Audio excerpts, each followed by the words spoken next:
we're doing the asana. So we're at the last end of the asanas actually. Just did the Sirasana. Okay, so Sirasana. After Sirasana, you can do your what's called dead man position. Okay, so lie down. After all that exercise, you do deserve to have some rest. Resting. But this is called active sleep. Okay, so while the 7 to 8 hours that we sleep at night is called passive type of sleep, where nature gives you that option of healing your body. This is an active way, and anything you do it actively has much more impact. So that's why people who do yoga and things can cut down their sleep a lot, because when you do Yoga Nidra, this is part of Yoga Nidra now, that it helps you heal yourself, relax yourself, your brain waves much faster because you're doing actively. So for that, I need your attention, okay? So you lie down, hands are facing upwards, just separated from your body, legs also a little bit separated. Your neck is straight, eyes are closed, but your third eye or your inner eye is wide open. So you'll travel with me. And obviously your ears are quite open.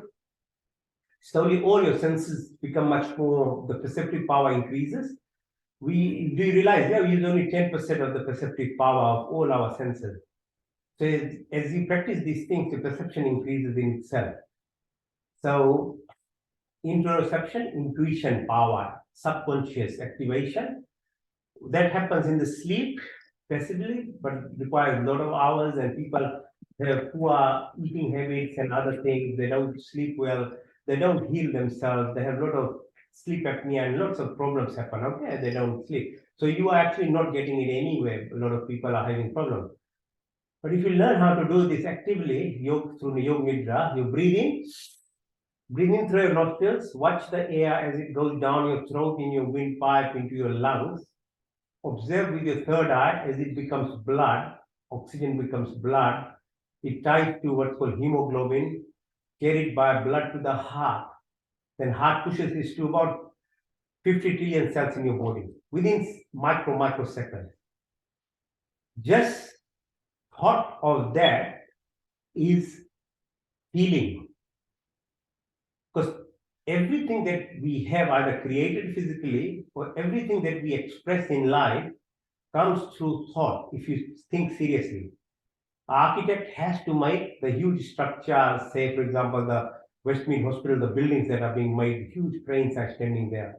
It just doesn't happen, the cranes came there. There's a small little house or building they've made where the whole structure was thought. It comes from a thought process. Physically happens, mentally too. So be serious about these things. Your thoughts have huge amount of impact. So mentally, that's what happens now. If I make you close your eyes and follow your breath through your body and what it does, it's converting into electrical impulses in the body. And cells talk by receiving electrical impulses, which activates the genes in the cell. Hey, this is science. This is no airy-fairy kind of thing, okay? So take it seriously. It will help your life, not mine. So if you learn how to be active, be mindful of what we do. So breathe in, observe. Now, second part of it is take your attention to the belly button. When you exhale, observe from legs as the blood returns, from the head as the blood comes down to the heart. Keep observing, it travels back to the lung, and lung converts into carbon dioxide and other gases and takes it out. The plants do it for us, and we do it for plants.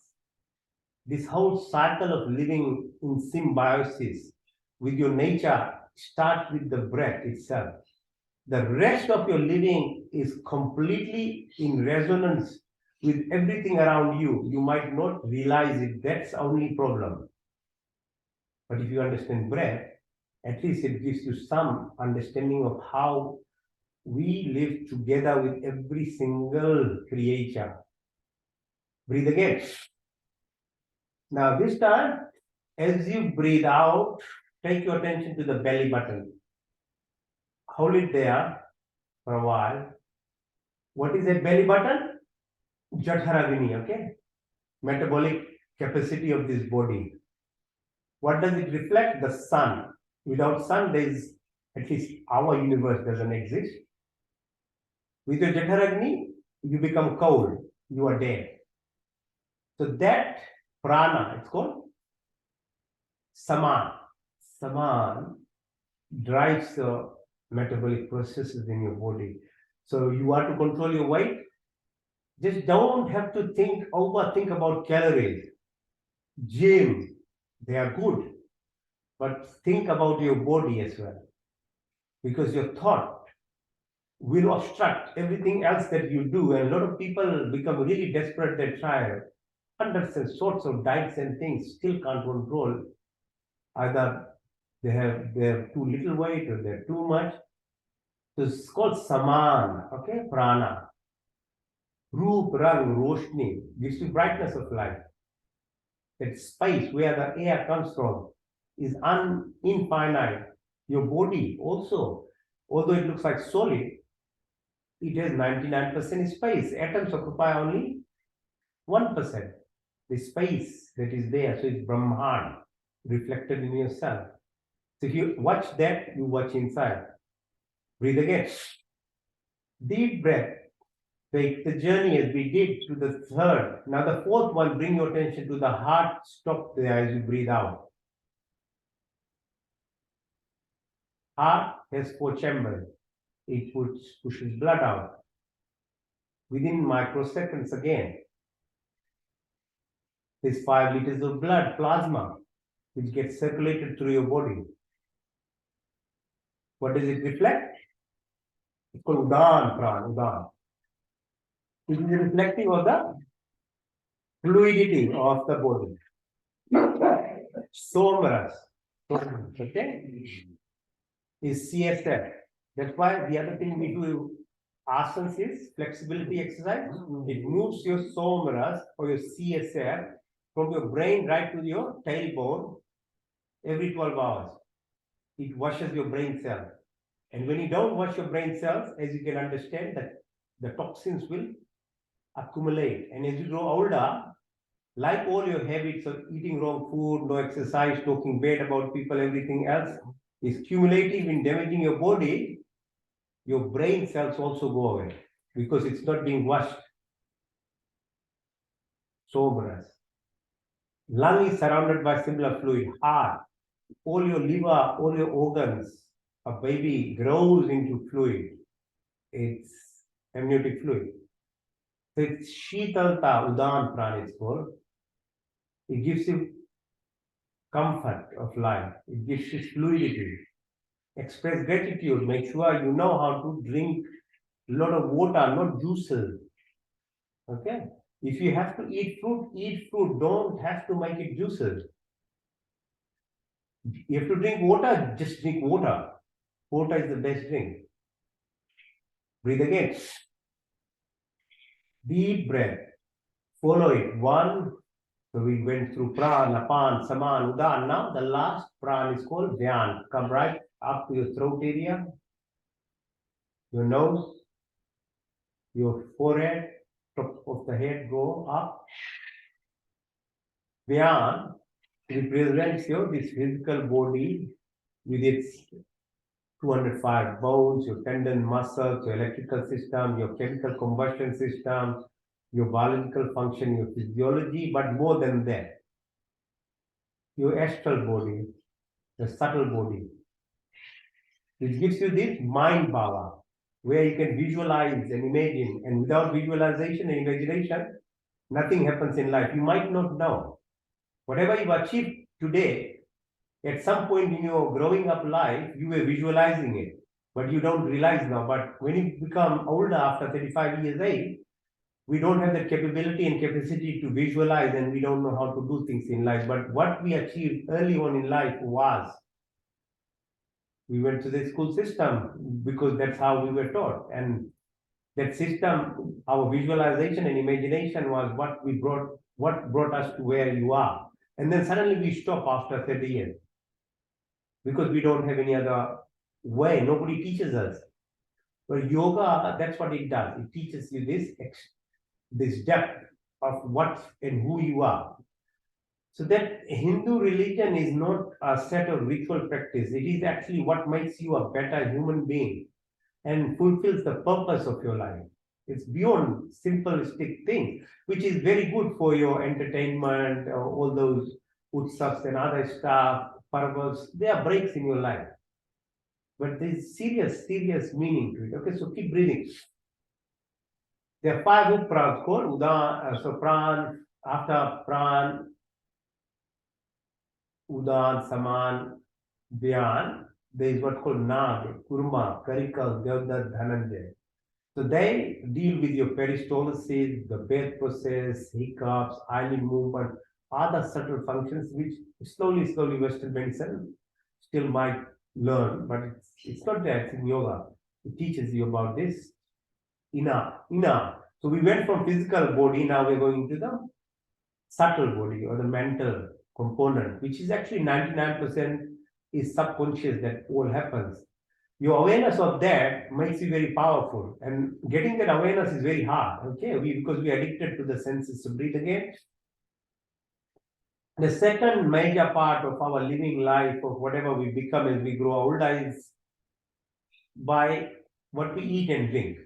So a 3 kg becomes 100 kg in matter of years. There's nothing different in it. It's what you push in your mouth.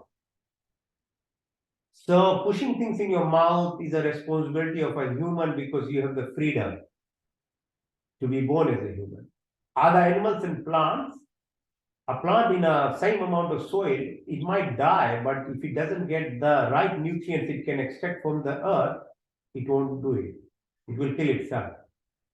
Animals also, but they don't have the freedom of life. Humans, the only advantage is you get the freedom, but freedom comes with responsibility. What you push in your mouth is a serious responsibility, and people like to talk about climate change and all those things, but they are those who talk the loudest usually are the biggest hypocrites, because deforestation and other things that happen and is destroying, apart from industrialization, which is we are trying to correct it. The other thing we don't talk about is cattle farming, animal farming. 80 billion animals get killed a day just to feed people. How much earth and water that is required and disruption of soil happens for that purpose. We are so here, it's a hypocritical behavior of human beings not to talk even about it. So what you put in your mouth should suit your body system, the type of intestinal tract that we have, which is very long, and what type of bacteria that grows in your tummy feeds on your fruits, vegetables, fiber foods. 80% of your gut, your immune system is within your gut system. So you have to be very careful what we push down. Okay, so colored foods have a meaning. Colored vegetables have a meaning. They directly control your blood pressure, your heart rate, your brain functions. Your tummy is called second brain of your brain because it's directly linked to the head by what's called vasovagal nerve. So you have to be extremely serious. There's some about 38 trillion bacteria. 90% of them are good bacteria. You need to promote them. Because if you get chronically damage your tummy, it induces a low-grade inflammation in your body. And inflammation, that type of inflammation causes heart problems, lungs problems, autoimmune diseases, dementia, Alzheimer's, and cancer. Because that type of bacteria which produces mucus, which prevents causation of cancers and other things in your body. Okay, so it's serious stuff. It's not ideology. It's not being a Hindu follower or something. No, it's your responsibility. Okay, breathe again. Now bring your attention to the sides of your tummy. There are bean-shaped structures called kidneys, which are excretory systems of this body, takes out toxins. Visualize it in your third eye. Follow it with the ureter, the tube, the bladder, the urethral system, how it filters your blood without knowing subconsciously. Why I'm talking about all these things? Because these functions are done subconsciously. You are not even in control of it. But it's your body, you should know, you should understand. Okay, now bring your attention to the fingertips, wrist, your elbow, to your shoulders, back of your neck, go down your spine, your bums, thighs, back of your knee, your calf, your ankles, sole of your feet come in the front, ankles, calf, your knee, your thighs, your pelvic area. It's your body take a journey of it. Just sheer taking a journey of your body is stimulating those 50 trillion cells in your body. They are like your neighbors, okay? They are like your family. If you don't give attention to them, you become dissociated. Your cells are dissociated now. Then diseased. Okay, so if you're not at ease, you'll become diseased. And this is 90% of humanity is living in that state without realizing. The Western system is very good in giving you dot system of education, but doesn't help you actually link anything. You have to know how to put them together, then it's meaningful. Otherwise, it's abstract, like a data. Data can sit, but if there's no router internet system which links to your internet, you can't utilize it. So we have knowledge like that. Okay, so come up to the pelvic area, visualize on the left side of the spine, there is a tract called Ida. Positioning of moon has an impact on your body's fluid and hormone system. On the right side, it's called Pingala, sun.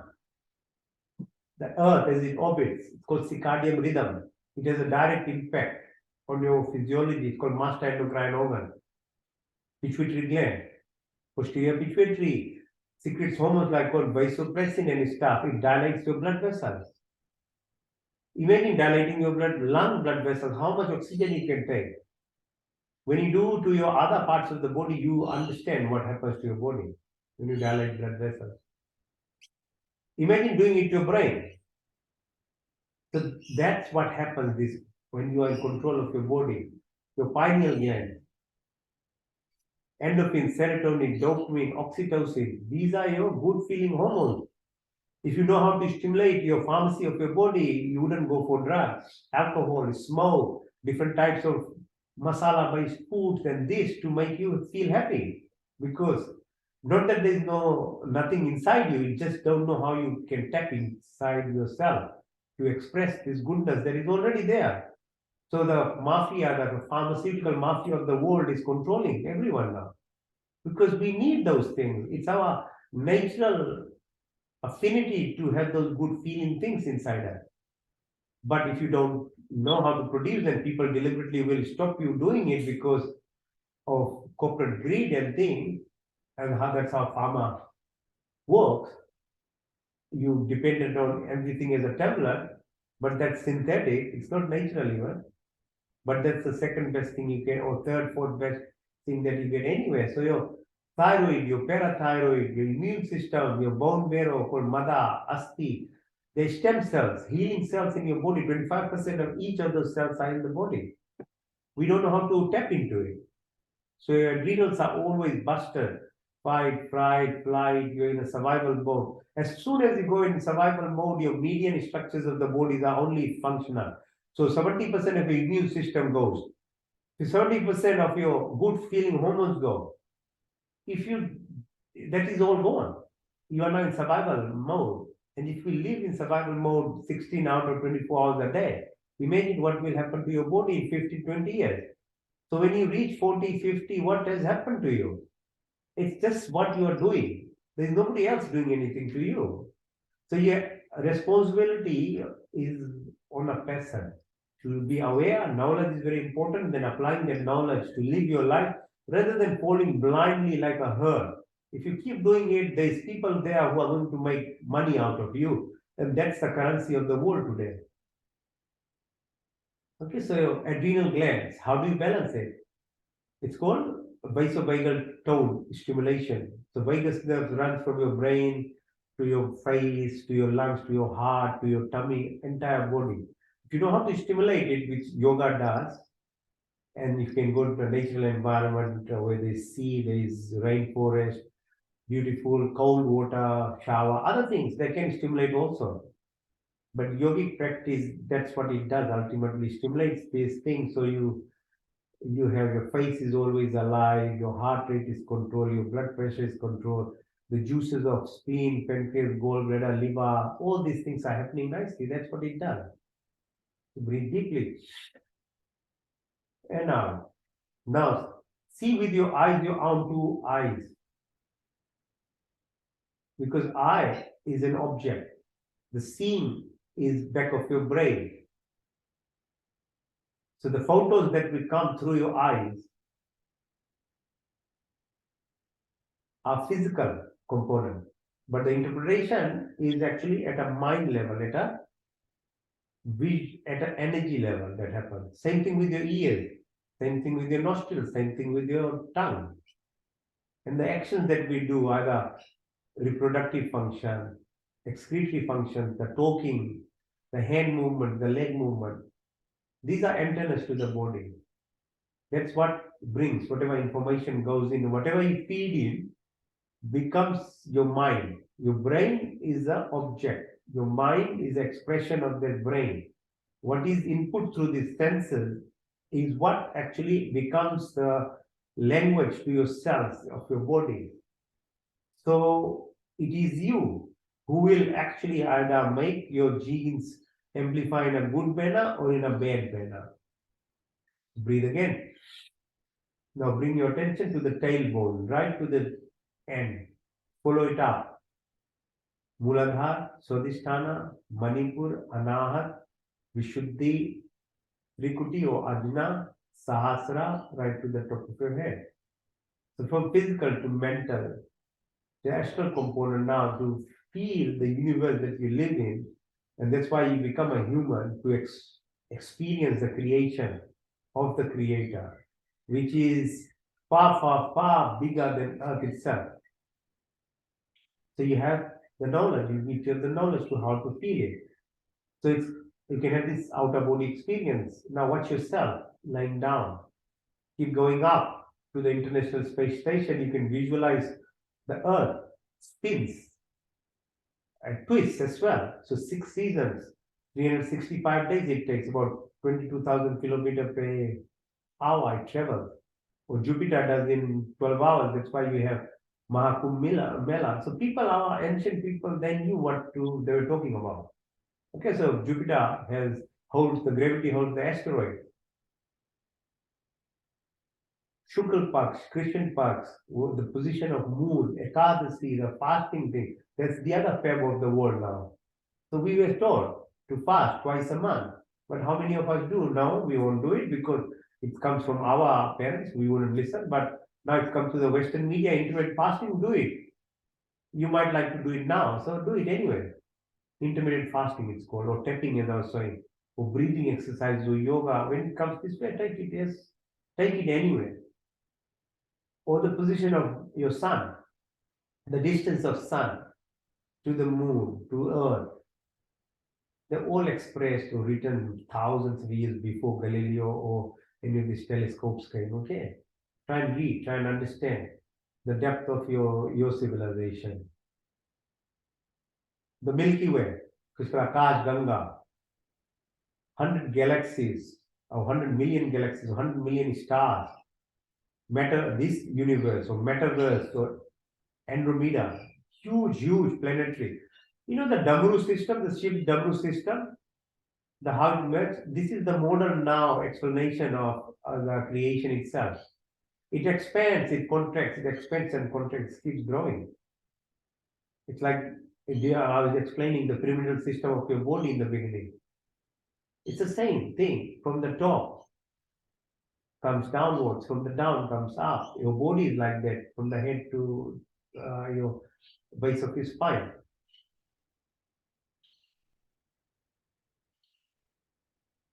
So living in dimensions beyond 3 dimensions. So if you live at that visualization or imagination, time space goes. For even horizon about 25 million light years away. No, there is nothing on this. Everything is going on what time?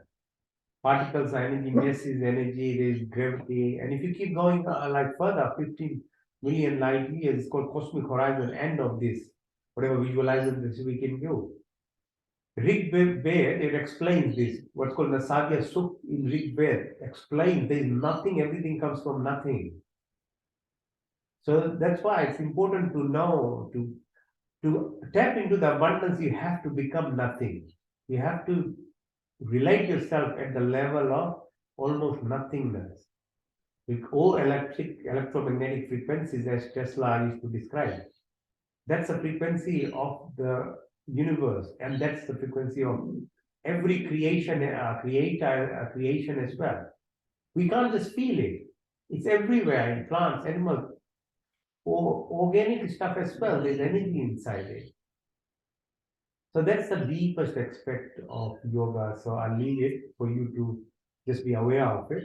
But practice will bring you up to that level of solitude, silence, and nothingness, and then you can relate at the frequency. So breathe in deeply. Breathe out, breathe in, breathe out, breathe in, breathe out, breathe in. Okay. So it's called Yoga Nidra. So if you know how to practice Yoga Nidra, you will reduce your amount of actually sleep even. So a lot of people don't sleep a lot. And I mean, if you don't know how to do these things, then you 7-8 hours you have to sleep. Otherwise, you can't function, because it's a passive way of actually healing your body. So yoga is a very refined Sanatana Hindu religion practice where it incorporates everything about your physical body, your mental, and then spiritual. And I think it is high time that, because we are, most of us are now educated, that you understand that you can't just obtain spirituality without looking after your body. This is why people leave religions. People, why they become disappointed, because you are an unhealthy person and trying to reach something which is so far deep, and you haven't actually done your foundation. It's very hard. You might have, I mean, a little bit of happiness, which is good. You ethically and morally you are becoming better, which is very important, but they're very early stages. For serious obtainment of goals of dharmartha moksha, you have to do a bit more than that. Okay, so now, so most of these things bring you up to the level of anahat chakra or heart. Thereafter is Vishuddhi, Nashika, and Trikuti and Sahasra, and that plane of existence beyond physical Newtonian way of understanding requires breathing exercises. Okay, so that's why we do breathing exercises, and there are multiple breathing exercises.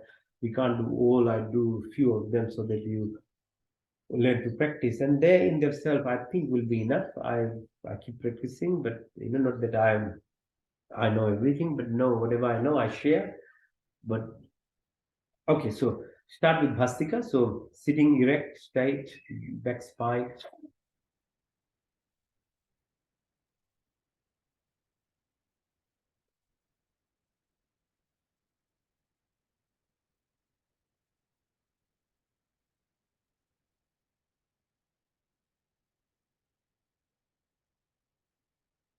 So you're breathing in through your nose. As you breathe in, you push your belly button out. As you breathe out, push your belly button in. It's even more difficult exercise than doing the physical exercise. Actually, the amount of muscles that get pulled just by sitting and doing things is many more by walking and even doing your gym exercises.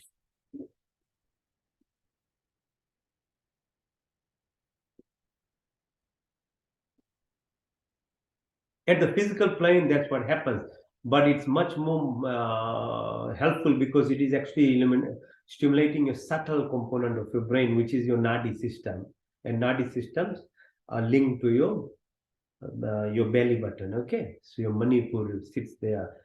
So that's how Hiranyagarbha is described. The entire creation as a Hiranyagarbha. So Garbha, space within a human being, your umbilical cord to your mother, or a person or a creation, the umbilical cord to the universe. That's why in Hindus, the creation is described as femininity. It's a feminine, it's a nurturing. So Hiranyagarbha, it's described. So breathe in.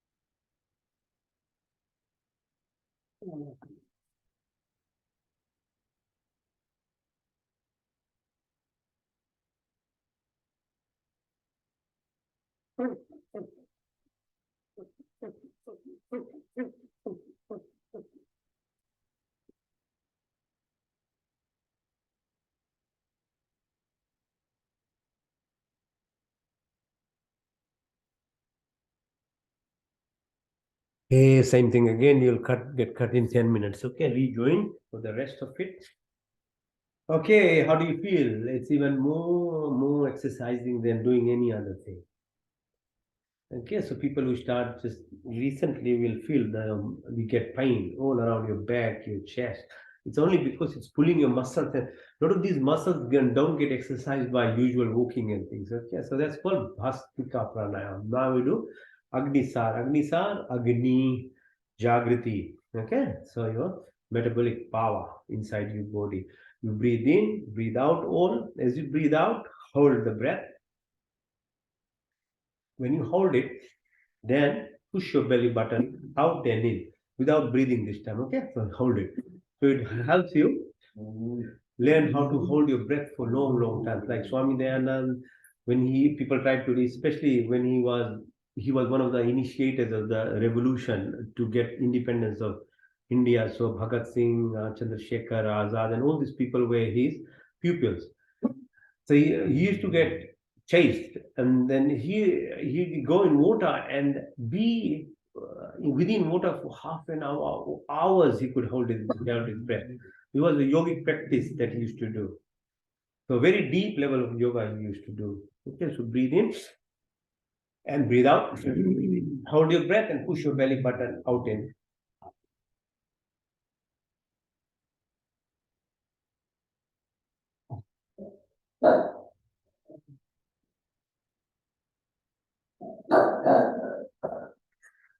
You'll realize initially it's very hard to do it even for 1-2 seconds. But this is one of the things that helps you actually control your breath, hold your breath for longer time. And with that as your focus, your mindfulness, you're pushing the belly button out and in. Obviously, it's stimulating your generative system. So one more time. And out, hold.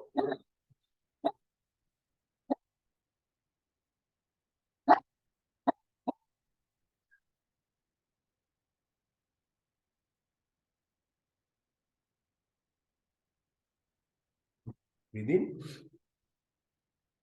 Nice and full. Cover your oxygenation well. Have a break. And we do one more time. Breathe in and out.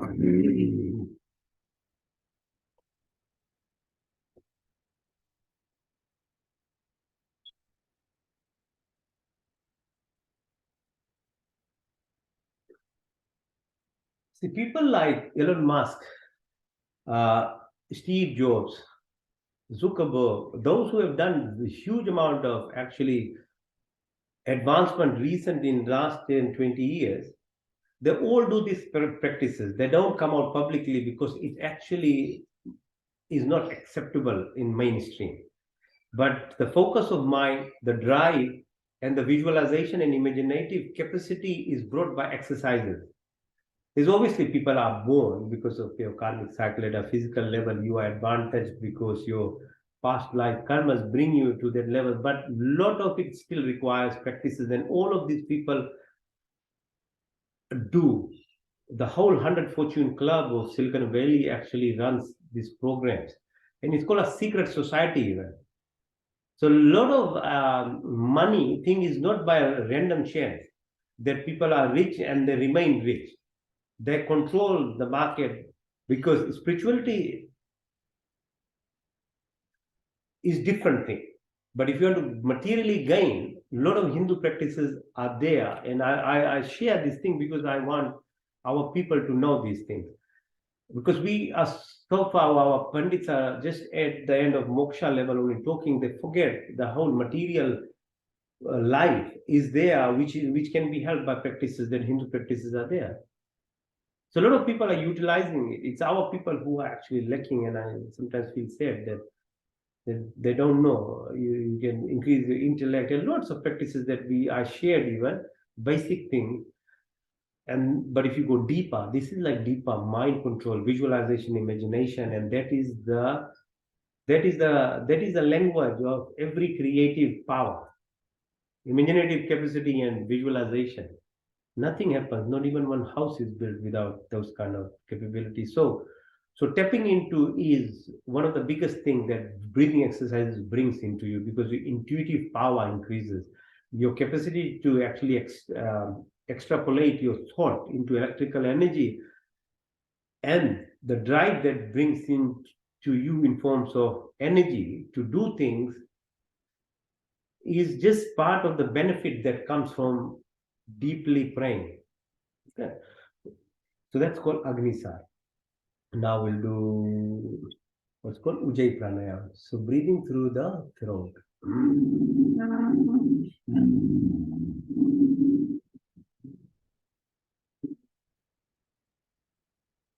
We can feel the vibration. So when I talk about thymus gland, I talk about immune system, I talk about your stem cell, I talk about your connectivity, your reaction time, your neuronal function. This is the practice it helps develop. Okay, so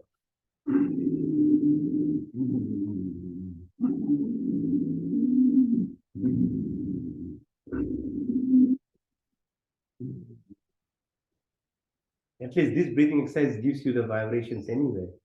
If you doubt that vibration, you live at a vibration level, this breathing exercise gives you vibration in reality, in physical form. But the trick of life, or irony of everything, is that what you want is usually not that obvious. So Newtonian way, physical way of what we learn and do is very obvious, because based on physical senses, but it's very limited in its output. The energy-based system, which when you tap into it, it's very rapid, because there's no time and space difference there. You get it what you want through your inner power communicating with the abundance. Okay. So we'll do the variation of Ujjayi Pranayama is put your chin on your chest,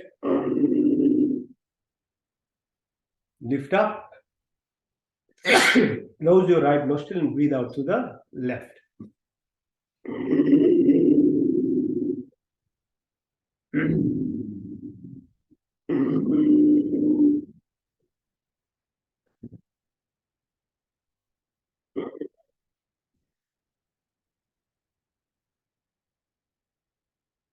So that's called Ujjayi Pranayama.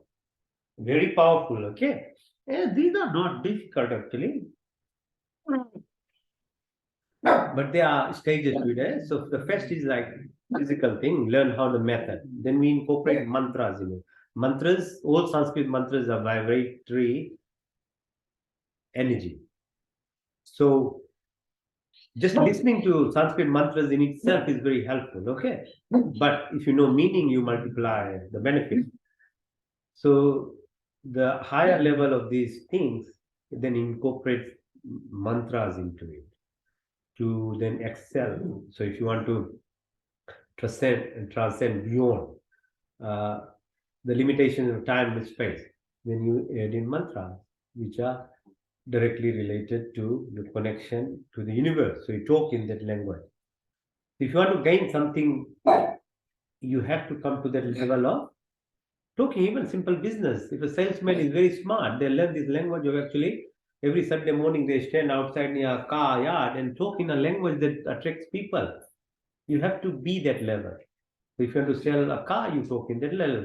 If you want to communicate other things, you do that. But if you want to communicate with abundance, which is not limited to time and space, you have to talk in that language. Okay. Now we'll do Kapalbhati. Okay. So Kapalbhati is the exhalation exercise. So you breathe out as you.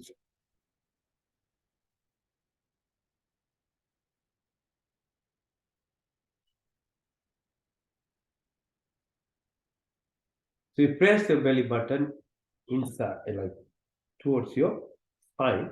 It pushes the air out. It creates a vacuum. You're breathing in anyway. But it's very powerful breathing exercise because it actually, what I was talking about, the survival mode, the Mooladhara chakra energy is pushed to the from the lower pyramid towards the tip of the pyramidal system, because heart is the center